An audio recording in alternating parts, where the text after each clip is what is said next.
একজন লোক ডাক্তার কাছে গেল, ম্যাডাম ম্যাডাম ম্যাডাম আসেন নাকি? ভিতর থেকে উত্তর দিল, হ্যাঁ আসি, আসেন বসুন, কি সমস্যা বলেন খুলে। সে ব্যক্তি বলল যে আমার বাথরুমের লাইনের সমস্যা। ম্যাডাম আবার পরীক্ষা নিরীক্ষা করলো, করে দেখে যে আসলেই তার অনেক সমস্যা, বড় ধরনের।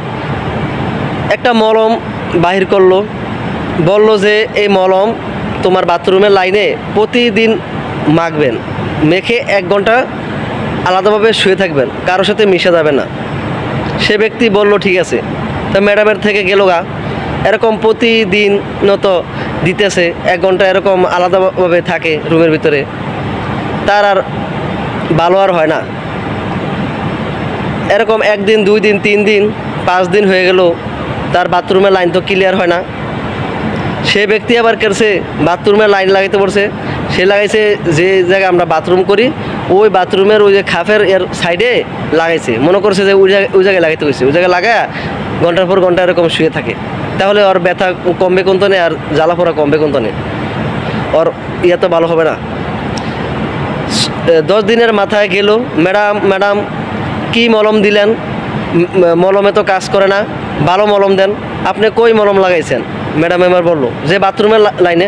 বাথরুমের লাইন ঠিক মতো লাগাইছেন? হ্যাঁ ঠিক মতো লাগাইছি, 1 ঘন্টা পর পর লাগাইয়া শুয়েছিলাম। কোথায় দেখি তো, আপনার প্যান খুলেন তো। প্যান খুলবো কেন বাথরুমের? আপনি যদি প্যান না খোলেন তাহলে আমি বুঝবো কিভাবে আপনার কোথায় মলম লাগাইছেন?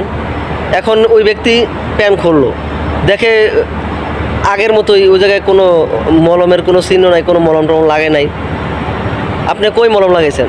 আপনার না বলছি বারবার যে বাথরুমের লাইনে মলম লাগাইবেন। আমি তো বাথরুমের লাইনে মলম লাগাইছি। কোন বাথরুমের লাইনে? যে জায়গায় আমরা বাথরুম করি সে জায়গায়।